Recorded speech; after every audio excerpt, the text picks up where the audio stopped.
This is my presentation on mindfulness and ambition in film. I will talk about the films Lost in Translation, Whiplash, Perfect Days, and The Tree of Life. The visual elements in these movies will depend on how stylized or how simple it is, and whether the emphasis is on ambition or mindfulness. I'm defining ambition as the significant interest in what comes next, um, in time or in the plot, with or without the context of what is right now. Mindfulness is the opposite. It's the disinterest in what's happening next, with the more of the importance placed on the actions of what's happening right now. So in the movie Whiplash, it's about a young man who goes to music school and he really wants to succeed. The hue denotes the feelings of the character. So on the right side, it's more green, and those are the times where he's not feeling as good in the context of plot. um it center those things center his ambition, like how he's feeling about what's going on in a given scene. There's a lot of emphasis in the close-ups. It gives significance to the scene, but also the emotional beats within them, like when he is performing and he really cares about the gaze um of his instructor, but he doesn't know if it's approving or disproving it, about the gaze of a girl who he really wants at the beginning of the movie, and then that interest fades as he goes within the music program. The weight is also a huge factor in these shots. On the right side, the blood is has like gives the subject more weight because you can see the contrast of the green and the red tones working together. And these are all times where the ambition is not going well for him. It's not really serving his best interest. Also, the visual weight given to the scenes that are balanced, like on the right side, or no, on the left side, sorry. Those are the times where everything's going okay, it's fine, but then on the right side, things become less symmetrical, and he's leaning over the drum set, and things are not balanced, and he's not really having a good time anymore. So the dominance of the items or the people in the scene show the importance on his ambition through his music journey. So the content of this movie is basically about a toilet cleaner who lives in Japan and finds joy in everyday things. Because it's about just regular day-to-day life, it is less stylized, it's simple and straight on. The composition mimics experience that is true to life, something that someone could go out and actually see. There is symbols of trees in nature that capture the abundance of elegance that we can often take for granted. Things that, like the shadows that trees can cast, or every morning he wakes up and takes care of his trees. Um, and this is really to highlight the elegance of like little moments that we can sometimes go too fast to see. The aspect ratio is smaller, so there's less to digest and take in. And this plays into mindfulness as well, because it's like, well, there's one thing happening, let's focus on that. Let's find the beauty in that in all that we can. And that plays into the dominance of the what's going on in the scene, because in the picture where he's pressing the elevator button, he's just pressing the elevator button. There's nothing else to focus on, there's nothing else to look at. In the scene where he's taking care of his trees, taking care of his trees, we see a reaction shot of him taking in the clouds in the beginning of the morning and smiling. There's not much else going on in the shot that would set us up for what's happening next in the plot. There are more dynamic scenes, like ones with mirrors, because the mirror depends on the foreground, and the foreground is mostly hidden.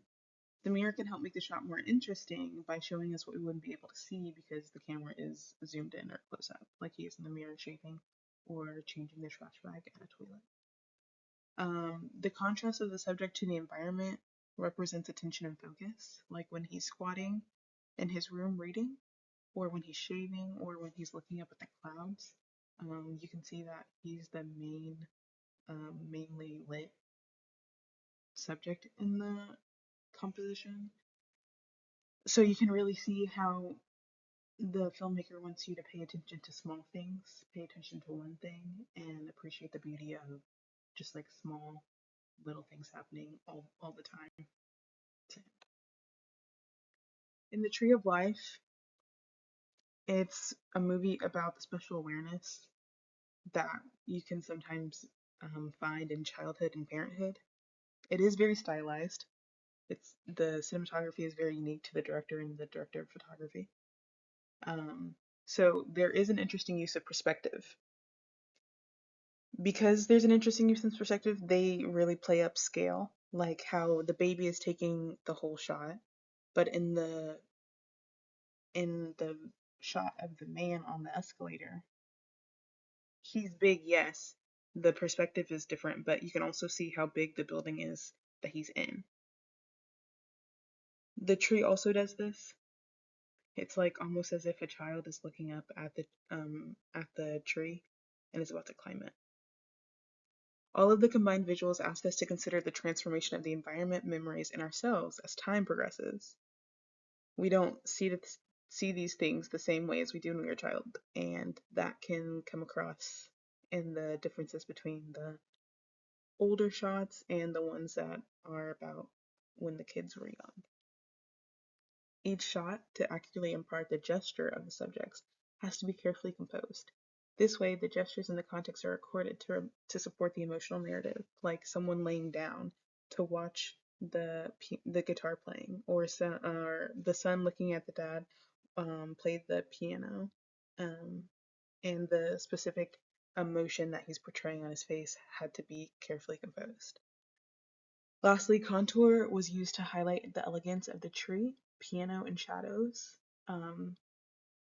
Sometimes by like highlighting the outline of something, you can come to appreciate the beauty of it more, as opposed to pointing to something and saying, how beautiful is this? In Lost in Translation, two Americans find each other in Japan, and it's a result of both of their ambitions to be in a relationship or have a job. And so there's a lot of things in play here. First, the grid and the lines in this movie are really helpful to visually communicate, segmenting the characters off, making them more isolated. Like when she's at the pool and she doesn't even fill up this whole square, and you see this entire room in front and behind of her, you kind of get the feeling that like she is isolated, she is alone, and you kind of wonder why is that and the motivations that got her there. Um, in addition to the car window, it kind of segments him off from the rest of the country because he is a foreigner, and that comes with a specific kind of melancholy. Um, there's also contrast, like the two people talking in the window in comparison to the rest of the city. That is contrast because it's just to highlight the fact that foreigners. And the same thing with the men in the elevator. He is obviously an other. Um, these men in the elevator also have a form of dialogue because all of the parts are playing against each other, and there are lines here to segment him off from the rest of the elevator too. Um, because of the context of the men in the shorter men in the elevator, the Asian men, you get kind of the visual sense that he's alone, he's isolated. This is one of the first shots in the film, so this is kind of how they establish it. There's close-ups of characters reflecting on the lives that they choose for themselves. And this emphasis on reflection and kind of isolation and melancholy run through the film, and this is one of the ways they do it. They also make big use of monumentality. The world is shown to be huge and markedly and not an inviting place for the subject. Like they are a stranger or a other to this new world, and that's why it's so important when they find each other, um, because it gives them a sense of belonging. I also think that the messy room has a really good dynamic element to it. The messy room and the smallness of the subject help portray the helplessness and chaos that coexist and a means when pursuing an end. Um, she feels helpless to her situation and kind of stuck, even though it's something of her own choosing. Um, Proximity helps um, helps this and monumentality in showing the scale of their world. Anyway, thank you for listening. This was a fun project. Sorry it was late. Um, I hope you had a good weekend, and I hope you have seen or will watch some of these movies and will talk to me about it because these are good movies, I think. That is my presentation. Thank you.